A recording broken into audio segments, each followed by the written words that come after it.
সাইদ ফেরদৌসের কাছে এই প্রশ্নটা নিয়েও আসলে আপনার একটু মতামত শুনতে চাইবো যে আমরা কি আসলে জুলাই আগস্টের সেই অসাধারণ একটি আন্দোলন, বিপ্লব, অভ্যুত্থান আমরা যেভাবেই বলি না কেন, তারপরে কি আমরা একটা উইয়ার দে হয়ে যেতে দেখলাম খুব দ্রুত, যে ছাত্র বা সমন্বয়করা এক দল, বাকিরা বিভিন্ন বিভিন্ন দল, কখনো প্রফেসর সুমন রহমান এই দল অথবা অন্য দল, মানে আমি একটা নাম বলার জন্যই বললাম। তো এইটা কি মানে একটা উইয়ার দিয়ে খুব দ্রুত হয়ে গেল? যেমন আমরা দেখলাম যে হাসনাত আবদুল্লাহ সমন্বয়কদের একজন, তিনি আসলে সেইখানে এই দুই দলের মাঝখানে যাতে এই সংঘর্ষ যাতে রক্তক্ষয়ের দিকে না যায়, তিনি আসলে এটা আটকাতেই গেলেন। কিন্তু আমরা এক সাংঘাতিক রকমের উল্লাস দেখতে পেলাম, ওকে ভুয়া বলে তাড়িয়ে দিয়েছে, ওকে আর কেউ মানতেছে না।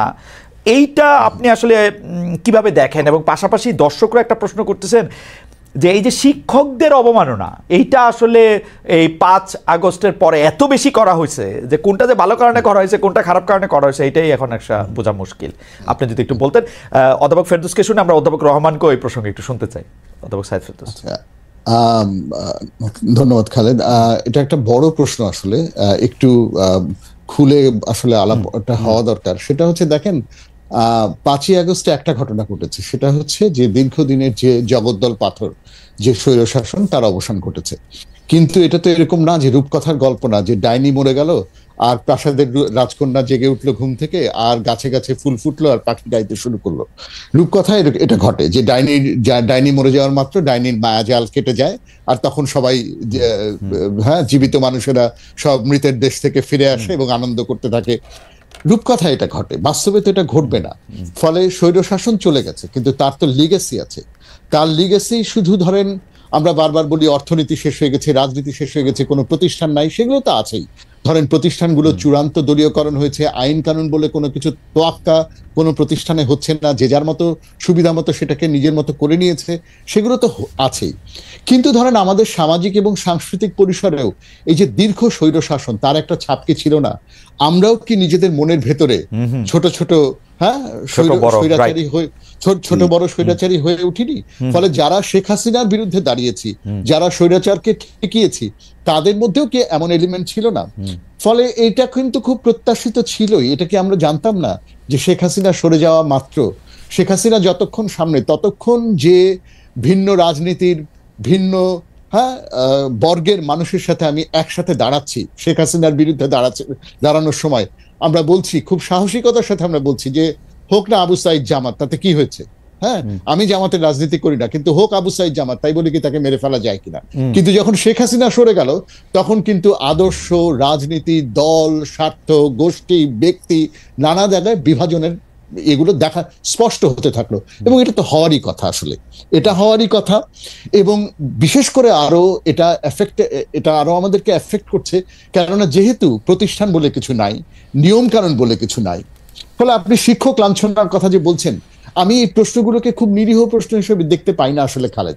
শিক্ষক লাঞ্ছনা নিশ্চয়ই ঘটেছে, শিক্ষক লাঞ্ছনার ঘটনা নিশ্চয়ই ঘটেছে, এবং সেগুলোর মধ্যে নিশ্চয়ই, যেমন আপনি ঠিক যেমন করে বলছিলেন যে কোনটা যে ভালো কারণে, কোনটা যে মন্দ কারণে, তার মানে হচ্ছে কোনোটাই ভালো কারণ তো আসলে কোনোটাই না।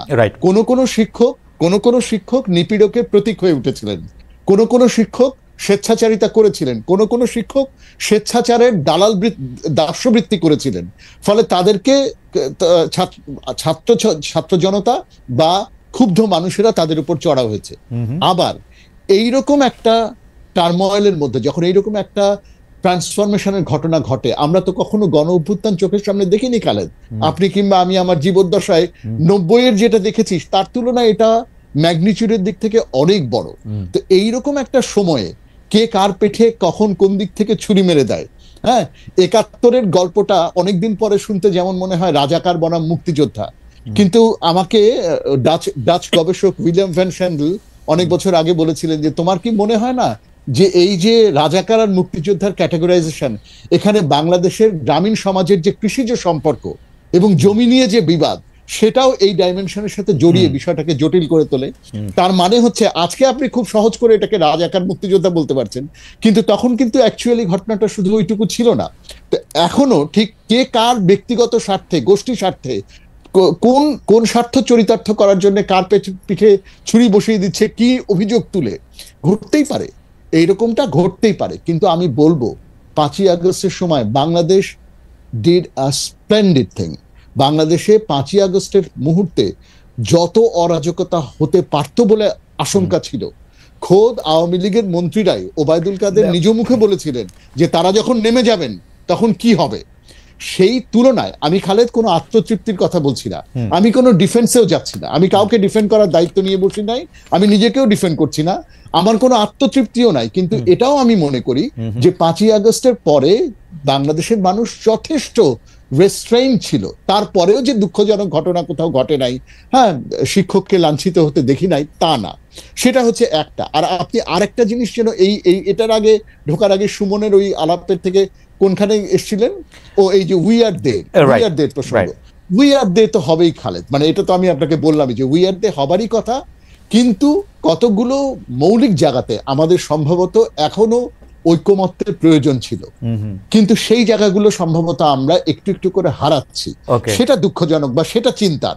যতক্ষণ পর্যন্ত একটা নির্বাচন না হচ্ছে, যতক্ষণ পর্যন্ত নির্বাচনের আগে কিছু সংস্কারের রূপরেখা না হচ্ছে, যতক্ষণ পর্যন্ত সুষ্ঠু নির্বাচনের পরে একটা রাজনৈতিক সরকার দায়িত্ব না নিচ্ছে, ততক্ষণ পর্যন্ত এমনকি আমার রাজনৈতিকভাবে আমার প্রতিপক্ষের সাথেও যে আমার কতগুলো চুক্তি থাকা দরকার, কতগুলো বিষয়ে ঐক্যমত্য থাকা দরকার, সেই জায়গাটা কোনো না কোনো ভাবে কাজ করছে না, সেই জায়গাটা কোনো না কোনো ভাবে নষ্ট হচ্ছে। এটা নিয়ে আমি কিছুটা ওয়ারিড। হ্যাঁ, আমার মনে হয় যে আপনি এত চমৎকার বলেছেন, আমি একটু প্রফেসর রহমানের কাছে যেতে চাই, শুধু একটি প্রশ্ন করে যে হ্যাঁ, নানা ধরনের বিভেদ তো হবে, নানা জায়গা থেকে সব মানুষ একসাথে এসে একটা স্বৈরাচারী 15 বছর ধরে বসে থাকা একটা জগদ্দল পাথরকে সরানোর জন্য, এবং যারা সকল প্রতিষ্ঠানকে ধ্বংস করে দিয়েছে, তারা নানাভাবে নানা জায়গায় এসছে। এবং আপনি রূপকথার কথাও বলেছেন যে সেখানে আসলে একটা ডাইনি মরে যাওয়ার পরেই বা দৈত্য মরে যাওয়ার পরেই এটা নতুন করে সবকিছু সুন্দর হয়ে যায় না, তা ঠিক। কিন্তু আমাদের হতাশাটা যে অনেকে আমাদের চোখে আঙ্গুল দিয়ে যে দেখাই দিতে চায় যে রাজকুমাররা যে দৈত্য হয়ে উঠতেছে, রাজকুমাররা যে দৈত্য হয়ে পরস্পরের সাথে আবার মারামারিও করতেছে, ওইটার কি হবে? খালেদ, তারা কি রাজকুমার ছিলেন নাকি আমরাই তাদেরকে রাজকুমার ভেবেছিলাম? আমরা ভেবেছিলাম রাজকুমার। হ্যাঁ, মানুষ স্বপ্ন দেখেছে, সব স্বপ্ন বাস্তবতার সাথে মেলে না। হ্যাঁ, এটা খুবই ভালো হতো যদি তারা আমাদের দেখা সিনেমার নায়কদের মতোই একেবারে জলজলে হতেন, হ্যাঁ, কিন্তু এটা ঘটে না। মানুষের মধ্যে স্ববিরোধিতা থাকে, আর তাদেরকে কে কিভাবে দেখছি, পোট্রে করছি, তাদের আচরণের মধ্যে তারা তো রাজনৈতিকভাবে পরিপক্ক কিনা, হ্যাঁ, তারা পদ পদবি নিল কেন। ধরেন আমাকে যদি বলেন, আমি বলবো যে তারা যদি শ্যাডো গভর্নমেন্টে থাকতো, তারা যদি 3টা উপদেষ্টার পদে না গিয়ে তারা যদি শ্যাডো গভর্নমেন্টে থাকতো, তাহলে তারা ভালো করতো। তো তারও আগে তো তাহলে দায় দিতে হয়। তারা যখন রাজনীতিবিদদেরকে আহ্বান জানিয়েছিল জাতীয় সরকার গঠনের, তখন তো রাজনৈতিক দলগুলো জাতীয় সরকার গঠনের দিকে যায় নাই, এবং না যাবার ফলে যে প্রক্রিয়াতে উপদেষ্টা বাছাই হলো এবং যে প্রক্রিয়াতে সরকার গঠন হলো, সেনাবাহিনীর সাথে যে পর্যায়ে নেগোসিয়েশন করতে হলো খালেদ, এটা তো গণ অভ্যুত্থানের পরের একটা জনগণের সরকার হয়েছে বলে আপনি তো বলতে পারবেন না। ফলে এই মানে ধরেন অসঙ্গতিগুলো, এইগুলো সমেতি সব, এটাই এরপরে বলতে হবে আলহামদুলিল্লাহ যে স্বৈর শাসনের অবসান ঘটেছে। এখন আমাদের সামনে আরো অনেকগুলো ওয়ান আফটার অ্যানাদার আমাদের অনেকগুলো কাজ করার আছে। হ্যাঁ, এই ছাত্র জনতার, এই ছাত্র নেতৃত্বের মধ্যে যে ত্রুটি আছে, তাদের রাজনৈতিকভাবে আমরা তাদেরকে প্রশ্নবিদ্ধ করি, সমালোচনা করি, কিন্তু ক্যান্সেল কালচার একটা আছে বাংলাদেশে খালেদ, আমি সেখানে ঢুকতে চাই না।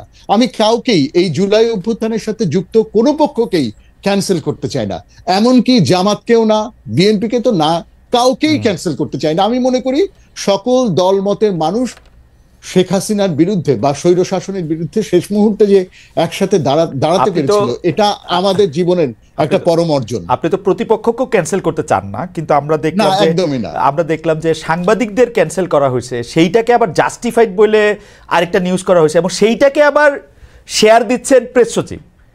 খুবই গর্ব করে যায়, ঠিক করেছেন, রাইটলি তাকে ক্যান্সেল করা হয়েছে। হাওয়েভার